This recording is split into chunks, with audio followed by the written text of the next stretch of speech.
আসসালামু আলাইকুম। সংবাদে আপনাদের সবাইকে স্বাগত জানাচ্ছি। আমি ফিরোজ তোহা। শুরুতেই সংবাদ শিরোনাম। বাংলাদেশের সর্বশেষ গুরুত্বপূর্ণ আপডেট সংবাদ আপনাকে স্বাগত। শুরুতেই সংবাদ শিরোনাম, পরে বিস্তারিত। শুরুতেই জানাব, চট্টগ্রাম আদালত এলাকায় হামলা, রাষ্ট্রপক্ষের আইনজীবী নিহত। চট্টগ্রাম আদালত প্রাঙ্গণে বাংলাদেশ সনাতনী জাগরণী মঞ্চের মুখপাত্র অধ্যক্ষ চিন্ময় কিন্ট্র দাস ব্রহ্মচারীর সমর্থকদের হামলায় চট্টগ্রাম আদালতের সহকারী পাবলিক প্রসিকিউটর সাইফুল ইসলাম আলিফ নিহত হয়েছেন। আজ বিকেলে চমেক হাসপাতাল কর্তৃপক্ষ তাকে মৃত ঘোষণা করেন। এ হামলার ঘটনায় গুরুতর আহত ৭ থেকে ৮ জনকে হাসপাতালে ভর্তি করা হয়েছে। এরপর জানাবো, ঢাকা ও চট্টগ্রামে ১০ প্লাটুন বিজিবি মোতায়েন। রাজধানী ঢাকা ও চট্টগ্রাম মহানগরীতে আইনশৃঙ্খলা পরিস্থিতি স্বাভাবিক রাখতে মোট ১০ platoon border guard of Bangladesh BGB মোতায়েন করা হয়েছে। এদিকে সাম্প্রদায়িক সম্প্রীতির বাংলাদেশ চাই বললেন আসিফ মাহমুদ। স্থানীয় সরকার, পল্লী উন্নয়ন ও সমবায় মন্ত্রণালয় এবং যুব ক্রীড়া মন্ত্রণালয়ের উপদেষ্টা আসিফ মাহমুদ সজীব ভুঁইয়া বলেছেন, আমরা সাম্প্রদায়িক সম্প্রীতির বাংলাদেশ চাই। এবারে জানাবো, কারাগারে হঠাৎ অসুস্থ আওয়ামী লীগ নেতা আইসিইউতে ভর্তি। বগুড়া কারাগারে হৃদরোগে আক্রান্ত হয়ে হঠাৎ অসুস্থ হয়ে পড়েছেন জেলা আওয়ামী লীগের সাংগঠনিক সম্পাদক ও পুলিশ লাইন্স স্কুল অ্যান্ড কলেজের সাবেক অধ্যক্ষ সাদত আলম ঝুনু।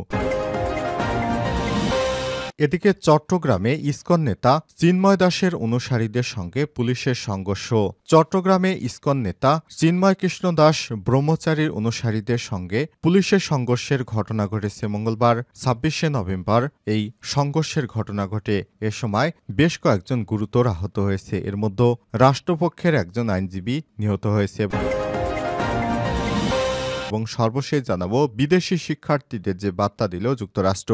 যুক্তরাষ্ট্রের নবনির্বাচিত প্রেসিডেন্ট ডোনাল্ড ট্রাম্প ক্ষমতা গ্রহণের আগেই বিদেশি শিক্ষার্থী ও কর্মীদেরকে নিজ নিজ ক্যাম্পাসে ফিরতে পরামর্শ দিয়েছেন। দেশটির বিশ্ববিদ্যালয়গুলো সম্প্রতি ইমেল বার্তায় শিক্ষার্থীদের বিষয়টি জানিয়েছে কর্তৃপক্ষ। প্রেসিডেন্ট নির্বাচনে ট্রাম্প জয়লাভের পর যুক্তরাষ্ট্রের অভিবাসীদের মধ্যে এমনিতেই দিন দিন উদ্বেগ বাড়ছে। এর মধ্যে আবার বিশ্ববিদ্যালয়গুলোতে হঠাৎ এমন সতর্ক বার্তা অনেক রীতিমতো চিন্তায় পড়ে গেছে। প্রিয় দর্শক, এতক্ষণ শুনছিলেন সংবাদ শিরোনাম, এবারে বিস্তারিত।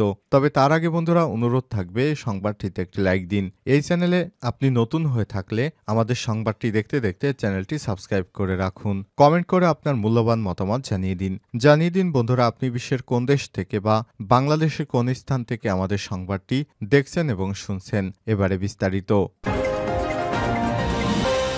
চট্টগ্রাম আদালত এলাকায় হামলা, রাষ্ট্রপক্ষের আইনজীবী নিহত। চট্টগ্রাম আদালত প্রাঙ্গণে বাংলাদেশ সনাতন জাগরণ মঞ্চের মুখপাত্র চিন্ময় কৃষ্ণ দাস ব্রহ্মচারী সমর্থকদের হামলায় চট্টগ্রাম আদালতের সহকারী পাবলিক প্রসিকিউটর সাইফুল ইসলাম আলিফ নিহত হয়েছেন। আজ বিকেলে চট্টগ্রাম মেডিকেল কলেজ চমেক হাসপাতাল কর্তৃপক্ষ তাকে মৃত ঘোষণা করেন। এই হামলার ঘটনায় এ পর্যন্ত গুরুতর ৭ থেকে ৮ জনকে হাসপাতালে ভর্তি করা হয়েছে।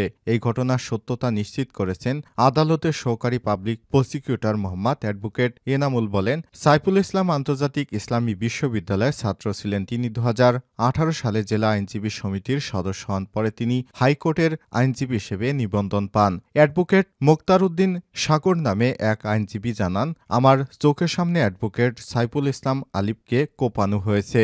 ঢামেক হাসপাতালের নতুন পরিচালক ব্রিগেডিয়ার জেনারেল মোহাম্মদ তসলিম উদ্দিন বলেন, চট্টগ্রাম আদালতে সংঘর্ষের ঘটনায় ৭ থেকে ৮ জন হাসপাতালে ভর্তি করা হয়েছে। তাদের মধ্যে একজনকে মৃত ঘোষণা করা হয়েছে। ঢাকা ও চট্টগ্রামে ১০ প্লাটুন বিজিবি মোতায়েন।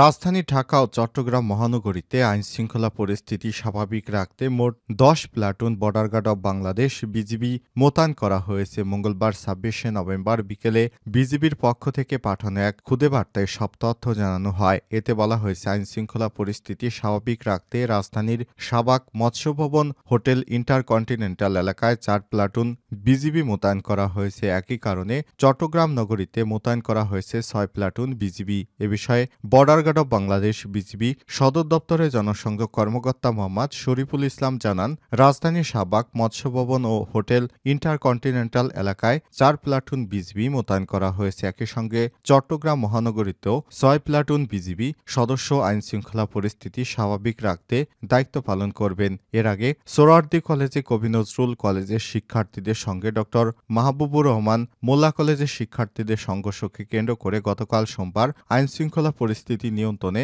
রাজধানীর যাত্রাবাড়ি ডেমরা এলাকায় ৬ প্লাটুন বিজিবি মোতায়েন করা হয়।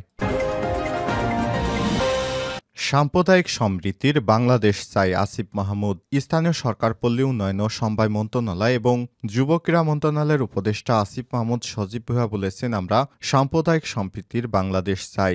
বাংলাদেশে কোনো সম্প্রদায় যেন নিগ্রহের শিকার না হয় সেটা আমরা নিশ্চিত করতে চাই। তবে বাংলাদেশের স্বাধীনতা, সার্বভৌমত্বের উপর কোনো হস্তক্ষেপ বা আঘাত এলে তার বিরুদ্ধে সরকার কঠোর অবস্থান নেবে। মঙ্গলবার ২৬শে নভেম্বর দুপুরে রংপুর পীরগাছা উপজেলার পাউটানা হাট কলেজে এক মতবিনিময় সভা শেষে সাংবাদিকদের এসব কথা বলেন তিনি বলেন, একটি গ্রেপ্তারের ঘটনায় দেশকে অস্থিতিশীল করার চেষ্টা করা হচ্ছে। আমরা স্পষ্ট করে বলে দিতে চাই, কেউ যদি রাষ্ট্রদ্রোহের মতো ঘটনায় যুক্ত থাকে, সে যেই হোক, যত বড় নেতাই হোক, তাকে কোনো প্রকার ছাড় দেওয়া হবে না। এটা সম্প্রদায় বিবেচনায় নয়, রাষ্ট্রের নিরাপত্তা বিবেচনায় আইনশৃঙ্খলা বাহিনী ব্যবস্থা গ্রহণ করবে।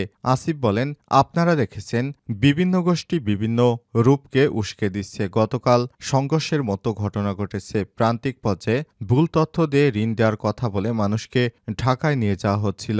আইনশৃঙ্খলা বাহিনী ও ছাত্ররা সেই চক্রান্ত নস্যাৎ করে দিয়েছে। ইতিমধ্যে এর মূল হোতাকে গ্রেপ্তার করা হয়েছে। ইউনিয়ন পরিষদ ভাঙার এক প্রশ্নে আসিফ মাহমুদ বলেন, বিকল্প ব্যবস্থা না করে ইউনিয়ন পরিষদ ভাঙা যাবে না। আপনারা জানেন, ইউনিয়ন পরিষদ থেকে অনেকগুলো নাগরিক সেবা প্রদান করা হয়, সেগুলো এখনো ভাঙা হয়নি। আমরা অতি দ্রুত বিকল্প ব্যবস্থা তৈরির মাধ্যমে ইউনিয়ন পরিষদের ব্যাপারে সিদ্ধান্ত গ্রহণ করব।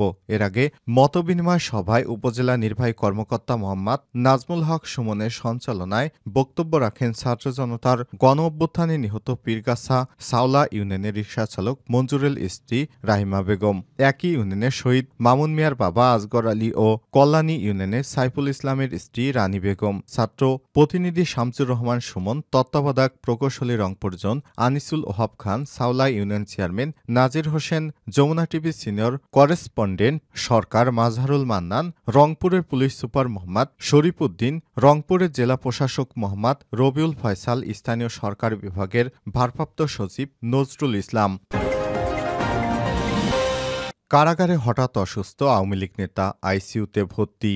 বগুড়া কারাগারে হৃদরোগে আক্রান্ত হয়ে হঠাৎ অসুস্থ হয়ে পড়েছে জেলা আওয়ামী লীগের সাংগঠনিক সম্পাদক ও পুলিশ লাইন্স স্কুল অ্যান্ড কলেজের সাবেক অধ্যক্ষ শাহাদাত আলম জুনু। মঙ্গলবার ২৬শে নভেম্বর বেলা 11:30টার দিকে হঠাৎ অসুস্থ হয়ে পড়লে তাকে দ্রুত শহীদ জিয়াউর রহমান মেডিকেল কলেজ হাসপাতালের আইসিইউতে ভর্তি করা হয়। সেখানে অবস্থার অবনতি হলে উন্নত চিকিৎসার জন্য ঢাকার জাতীয় হৃদরোগ ইনস্টিটিউটে হস্তান্তর করা হয়। এসব তথ্য নিশ্চিত করেছেন জেল সুপার ফারুক আহমেদ। তিনি জানান, শাহাদাত আল জুনু অসুস্থ অবস্থায় প্রথমে সজিমেক হাসপাতালে ভর্তি করা হয়। এরপর তার অবস্থার অবনতি হলে তাৎক্ষণিক উন্নত চিকিৎসার জন্য ঢাকায় পাঠানো হয়েছে। তিনি কারাগারে অবস্থানের সময় দুশ্চিন্তায় ছিলেন। বগুড়া শহীদ জিয়াউর রহমান মেডিকেল কলেজ হাসপাতালের উপপরিচালক ডাক্তার আব্দুল ওয়াদুদ জানান, শাহাদাত আলম জুনু হৃদরোগে আক্রান্ত হয়ে আইসিইউতে ভর্তি ছিলেন। অবস্থার অবনতি হয় তাকে জাতীয় হৃদরোগ ইনস্টিটিউটে হস্তান্তর করা হয়েছে। গত ২৬ আগস্ট আওয়ামী লীগ নেতা শাহাদাত আলম জুনুকে দুটি হত্যা মামলায় গ্রেপ্তার করে গোয়েন্দা পুলিশ ডিবি। বৈষম্যবিরোধী ছাত্র আন্দোলনে নিহত ২ জনের পরিবারের পক্ষ থেকে মামলা দুটি করা হয়। এসব মামলায় তাকে গ্রেপ্তার করে কারাগারে প্রেরণ করা হয়েছে।